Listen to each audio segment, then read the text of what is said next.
പ്രിയപ്പെട്ടവരെ നമസ്കാരം. ഇന്ന് നമ്മൾ നിങ്ങളെ പരിചയപ്പെടുത്തുന്നത് സിനിമാ നടനും സംവിധായകനും അതുപോലെ തന്നെ സ്റ്റണ്ട് മാസ്റ്ററുമായ സെലിം ബാവ. അദ്ദേഹത്തിന്റെ തന്നെ വീട്ടിൽ തന്നെ നടത്തുന്ന ഒരു വെറൈറ്റി ജിംനേഷ്യം ഉണ്ട്. അപ്പോൾ അവിടുത്തെ കുറച്ച് വിശേഷങ്ങളാണ് ഇന്നത്തെ നമ്മുടെ ഈ വീഡിയോയിൽ.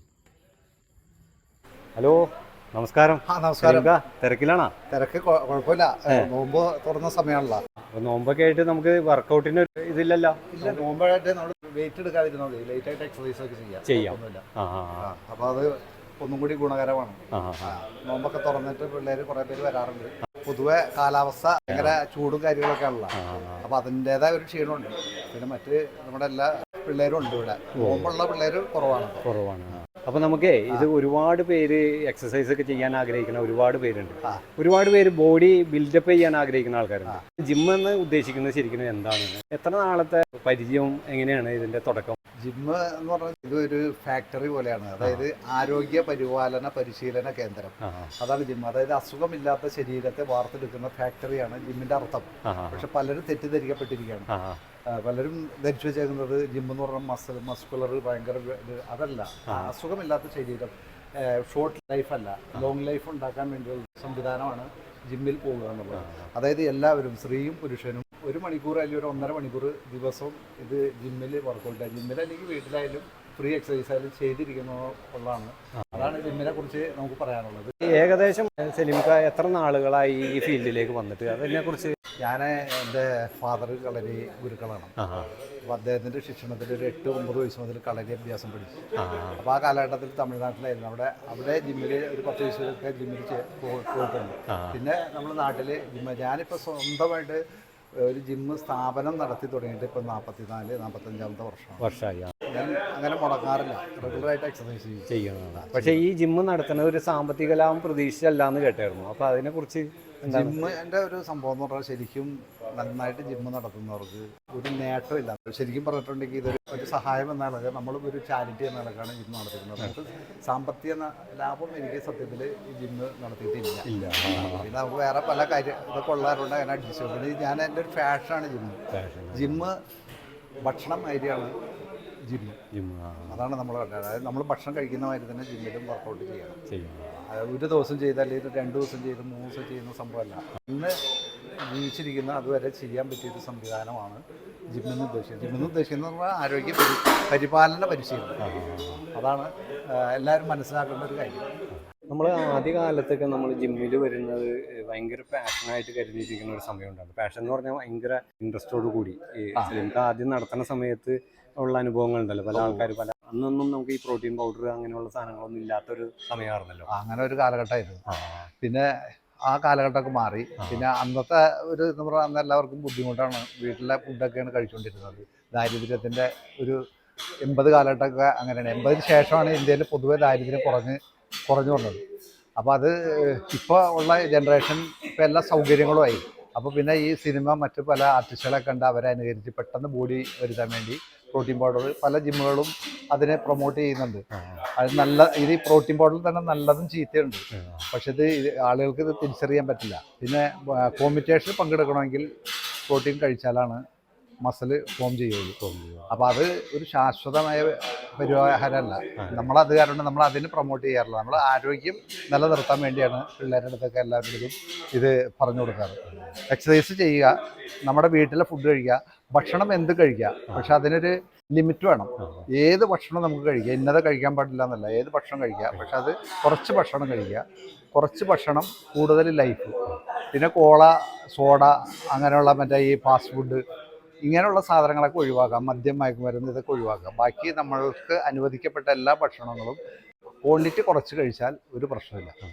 ഈ കട ആഹാര രീതി എങ്ങനെയാണ്? കാരണം ഇത്രയും വയസ്സിൽ ഏകദേശം എത്ര വയസ്സായി ഒന്ന് പറയാൻ പറ്റും? വയസ്സ് ഞാനിപ്പോൾ 63 വയസ്സ് കഴിഞ്ഞ് 64ലേക്ക്, ഇപ്പോൾ അടുത്ത ഏപ്രിൽ 5-ാം തീയതി വരുമ്പോൾ 64ലേക്ക് പ്രവേശിക്കുകയാണല്ലോ. അപ്പോൾ എങ്ങനെയാണ് നമ്മുടെ ദിനചര്യ? എങ്ങനെയാണ് എൻ്റെ ദിനചര്യ? 16 വയസ്സിലൊക്കെ ദാരിദ്ര്യത്തിൻ്റെ ഡയറ്റിംഗ് ആയിരുന്നു. പിന്നെ അതിനുശേഷം ഒരു 18 വയസ്സൊക്കെ ആയപ്പോൾ നമ്മുടെ ഒരു സ്വന്തം തൊഴിൽ ഓരോന്ന് ചെയ്തു തുടങ്ങിയപ്പോൾ ഈ ബുദ്ധിമുട്ടുകളൊക്കെ മാറി തുടങ്ങി. പിന്നെ ഇതുവരെ ദൈവം സാധിച്ച് ഒരു ബുദ്ധിമുട്ട് വന്നിട്ടില്ല. കാരണം ഞാൻ പണിയെടുത്തോണ്ടിരിക്കുകയാണ്. അതായത് മറ്റു പ്രശ്നങ്ങളില്ല. അപ്പോൾ ഒരു ദാരിദ്ര്യം ഫീൽ ചെയ്യാറില്ല. പിന്നെ അമിതമായിട്ട് ഞാൻ ഒന്നും കഴിക്കാറില്ല. പ്രത്യേക ഡേറ്റ് അത് ആദ്യം മുതലുണ്ട്. അത് നമ്മളിപ്പോൾ ഈ മീഡിയാസിലോ അല്ലെങ്കിൽ മറ്റേ യൂട്യൂബിലോ ചാനലിലോ ഒന്നും വന്നിട്ടല്ല. ചെറുപ്പം മുതലുള്ള ഒരു ഡേറ്റിംഗ് ആണ്. അത് നിലനിന്ന് പോകുന്നുണ്ട്. അത് ദൈവത്തിന് സ്തുതി. സാധാരണ മറ്റുള്ളൊരു ആഹാരം കാണുമ്പോൾ അതിനെ ഭയങ്കര ആക്രാന്തത്തോടു കൂടി കാണുന്ന ഒരു ഇതാണല്ലോ ഞാനത് ചെയ്യാറില്ല. രാവിലെ എഴുന്നേൽക്കുമ്പോൾ തന്നെ 4:30-5 മണിക്കൊക്കെ എഴുന്നേൽക്കും.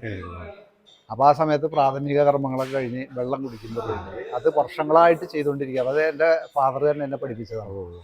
അതിപ്പോൾ അതൊരു ഫാഷനായി. ഇപ്പോൾ പിന്നെ ഡോക്ടേഴ്സും ഇപ്പോൾ നമുക്കിപ്പോൾ എന്ത് ആവശ്യം ഉണ്ടെങ്കിലും നമ്മൾ ഗൂഗിളിൽ പറഞ്ഞു കഴിഞ്ഞാൽ എല്ലാം നമുക്ക് അറിയാൻ പറ്റും. ഇതൊന്നും അറിയാത്ത കാലം മുതലേ ഞാനിത് ചെയ്തുകൊണ്ടിരിക്കുക. അതിന് നമ്മളെ പഠിപ്പിച്ച നമ്മുടെ ഫാദർ തന്നെയാണ്, ഹൈദ്രോസ് ഗുരുക്കൾ. അദ്ദേഹമാണ് പുള്ളിയാണ് നമ്മളെ ഇങ്ങനെയുള്ള കാര്യങ്ങളൊക്കെ പഠിപ്പിച്ചത്. അത് ഞാൻ ഫോളോ ചെയ്ത് പോകുന്നുണ്ട്. എനിക്ക് ഒരുവിധപ്പെട്ട എല്ലാ ശിഷ്യന്മാരുടെ അടുത്തും സുഹൃത്തുക്കളുടെ അടുത്തും പരിചയമുള്ള ആളുകളുടെ അടുത്തൊക്കെ എൻ്റെ ഈ ദിനചര്യയെക്കുറിച്ച് ഞാൻ പറയാറുണ്ട്. ചിലർ അംഗീകരിക്കാറുണ്ട്, ചിലർ പോയി കഴിയുമ്പോൾ ഇയാൾക്ക് വട്ടാണെന്നുള്ള രീതിയിൽ പറയാറുണ്ട്. പക്ഷെ നമ്മുടെ ഒരു പ്രായം വെച്ച് നോക്കുമ്പോൾ, എൻ്റെ പ്രായക്കാരെയും എന്നെ വെച്ച് നോക്കുമ്പോൾ നമ്മൾ ഈ എക്സസൈസ് ചെയ്തതിൻ്റെ ഗുണം സ്വയം മനസ്സിലാക്കുന്നു. അപ്പോൾ അതൊരു പ്രാക്ടിക്കൽ എക്സ്പീരിയൻസ് ആണ്. ഇതുവരെ ദൈവം സാധിച്ച് മറ്റു അസുഖങ്ങളൊന്നുമില്ല. ജിമ്മിൽ വന്നു കഴിഞ്ഞാൽ ഞാൻ ഫസ്റ്റ് ചെയ്യുന്നത്, ഞാൻ കൈ ഒരു 8 പ്രാവശ്യം ഒരു 8 ഐറ്റംസ് ഉണ്ട് ഇങ്ങനെ സംഭവങ്ങളൊക്കെ. ഇതൊക്കെ നമ്മുടെ ഇൻറ്റേർണൽ പാർട്സുകൾക്ക് ഗുണം ചെയ്യുന്ന ഒരു എക്സസൈസാണ്. അതായത് ആദ്യം ഇങ്ങനെ ഒരു 150 എണ്ണം, തിരിച്ച് 150 എണ്ണം, ഇവിടെ 150 എണ്ണം, ഇവിടെ 150 എണ്ണം, ഇതിൻ്റെ ഉള്ളിൽ 150 എണ്ണം, ഇത് 150 എണ്ണം, കൈ കൊട്ടലിൽ 150 എണ്ണം, ഇവിടെ 150 എണ്ണം, ഇത് 150 എണ്ണം, ലാസ്റ്റ് ഇത് 150 എണ്ണം. ഇത് 8 നമ്പറാണ്. ഇത് വർഷങ്ങളായിട്ട് ഇതൊക്കെ എൻ്റെ ഫാദർ പഠിപ്പിച്ചു തന്നാണ്. അപ്പോൾ ഇതിപ്പോൾ യൂട്യൂബിലൊക്കെ വന്നു തുടങ്ങി ചിലർ ഇത് ഫോളോ ചെയ്യാറുണ്ട്. അത് ഇൻറ്റേർണൽ പാർട്സിനുള്ള സംഭവങ്ങളാണ്. അത് കഴിഞ്ഞാൽ ഞാൻ ശിരസാസനം ചെയ്യും. അതൊരു ഇതുവരെ മുടക്കിയിട്ടില്ല. പിന്നെ എന്തെങ്കിലുമൊക്കെ നമ്മുടെ ശാരീരിക പ്രോബ്ലംസ് ഉണ്ടാവില്ല, അങ്ങനെ അല്ലാതെ മുടക്കാറില്ല. പിന്നെ നമ്മൾ ഒരു 20 മിനിറ്റ് വാമപ്പ് എക്സസൈസ് ചെയ്യും. പിന്നെ ഒരു ലൈറ്റ് വെയിറ്റ് ട്രെയിൻ ചെയ്യും. പിന്നെ വെപ്പൺസ് ഞാൻ യൂസ് ചെയ്യും സ്ഥിരം. അതായത് സ്റ്റിക്കും അതേമാതിരി സോള് അങ്ങനെയുള്ള സംഭവങ്ങളൊക്കെ ഡെയിലി പ്രാക്ടീസ് ചെയ്യും. നെഞ്ചക്ക് പ്രാക്ടീസ് ചെയ്യും. ഇതൊക്കെ ഈ ഒരു 1.5-2 മണിക്കൂറിനുള്ളിൽ. ഈ നെഞ്ചക്ക് എന്ന് പറയുന്ന സാധനം നമുക്ക് ശരിക്കും അലൗഡാണ്. ഇപ്പൊ കഴിഞ്ഞ ദിവസം നമ്മുടെ ഷാബാസ് മരിച്ചത് നെഞ്ചക്കിന്റെ ഒരു അടി കൊണ്ടിട്ടാണ്. നെഞ്ചക്ക് മാത്രമല്ല, വെപ്പൺസ് ഒന്നും അലൗഡല്ല. അത് ഉപയോഗിക്കുന്നവരെല്ലാം മണ്ടന്മാരാണ്. കാരണം നമ്മളിപ്പോൾ ഒരു വെപ്പൺസ് അതൊക്കെ എന്ന് പറഞ്ഞാൽ ഒരു സ്റ്റേജ് ഷോയ്ക്ക് ഉപയോഗിക്കുന്ന സാധനമാണ്. വാളും പരിചയം, ഉറുമി, വടി കറക്കല്, വടി സ്റ്റിക്ക് ഫൈറ്റ്, അതേമാതിരി നെഞ്ചക്ക് ഫൈറ്റ്, ഇതെല്ലാം ഒരു സ്റ്റേജ് ഷോ ആണ്. അല്ല നമ്മളിതൊരു എതിരാളികളെ അഭ്യാസം പഠിച്ച ഒരാൾ അത് ഉപയോഗിക്കില്ല. ശരിക്കും അഭ്യാസം പഠിച്ചവരല്ല, അത് നമ്മളൊരു ഷോ ഐറ്റംസ് ആണ്. അതായത് ഇപ്പം നമ്മളിപ്പോൾ സ്റ്റേജിലൊക്കെ ഇത് ഇപ്പം മിമിക്രി, മോണാക്ട് എന്ന് പറയുന്ന മാതിരി തന്നെ മാർഷൽ ആർട്സിലെ ആ ഒരു കലയാണ് നെഞ്ചക്ക് ഇറക്കല്, വാൾപ്പയറ്റ്, ഉറുമി ഇറക്കല്, വടി ഇറക്കല്. ഇതൊക്കെ സ്റ്റേജ് പ്രോഗ്രാമിന് വേണ്ടി ഉപയോഗിക്കുന്ന സാധനമാണ്. അത് നമ്മൾ ആളുകളുടെ അടുത്ത് എടുത്തു കഴിഞ്ഞാൽ സാമാന്യ ബോധമുള്ളവർക്ക് മനസ്സിലാക്കാറില്ല. വെപ്പൺസ് ഉപയോഗിക്കുന്നവർ ബോധമില്ലാത്തവരാണ്. കാരണം നമ്മളിപ്പോൾ ഒരാളെ കുത്തിക്കൊന്നാൽ അല്ലെങ്കിൽ അടിച്ചു കൊന്നാൽ അവൻ്റെ ജീവിതം പോകും, ഈ ചെയ്തവൻ്റെ ജീവിതം പോകും. നമ്മൾ സന്തോഷിച്ച് ജീവിച്ച് മരിക്കാൻ വേണ്ടിയുള്ള എല്ലാവരും ഈ ഓട്ടം ഓടുന്നത്. അതിൻ്റെ ഇടയിൽ ഈ അടിയും കുത്തുണ്ടാക്കി ആയുധം കൊണ്ട് കിടന്ന് വിഡ്ഢിത്തരം ചെയ്യുന്നതിൽ യാതൊരു ബോധമില്ലായ്മയാണ് എനിക്ക് എല്ലാവരോടും പറയാനുള്ളതെന്ന് പറഞ്ഞാൽ, നമ്മളൊരു ശരിക്കും പറഞ്ഞ ഒരു പെൻസിൽ പോലും കൂർമ്മിച്ച് ഒരാളെ അറ്റാക്ക് ചെയ്താൽ ആ 2 പേരും ജീവിതം പോകുമല്ലോ.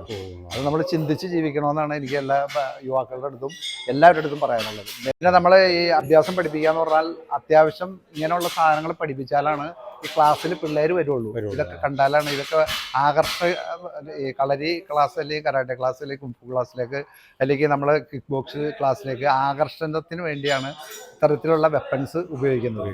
അല്ല എതിരാളികളെ നമ്മൾ നേരിടാൻ അങ്ങനത്തെ ഒരു സിറ്റുവേഷൻ അല്ലല്ലോ. പണ്ട് മഹാഭാരത യുദ്ധം അങ്ങനെയുള്ള സമയത്തൊക്കെ വാളും പരിചയമുണ്ട്. ഇപ്പം അതല്ലല്ലോ. ഇപ്പം അതിൻ്റെ മെത്തേഡ് മാറിയില്ലേ, നിയമങ്ങൾ മാറി, അങ്ങനെ ഒരുപാട് കാര്യങ്ങൾ മാറി. അപ്പം വെപ്പൺസ് ഉപയോഗിക്കുന്നതൊക്കെ വിഡ്ഢിത്തരമാണ്. അത് ചിന്തിക്കൽ പോലും നമ്മൾ ഒരു കറിക്കത്തി പോലും നമ്മൾ കൊണ്ടു നടക്കുന്നത് വിവരമില്ലായ്മയാണെന്നാണ് എൻ്റെ പ്രാക്ടിക്കൽ എക്സ്പീരിയൻസ്.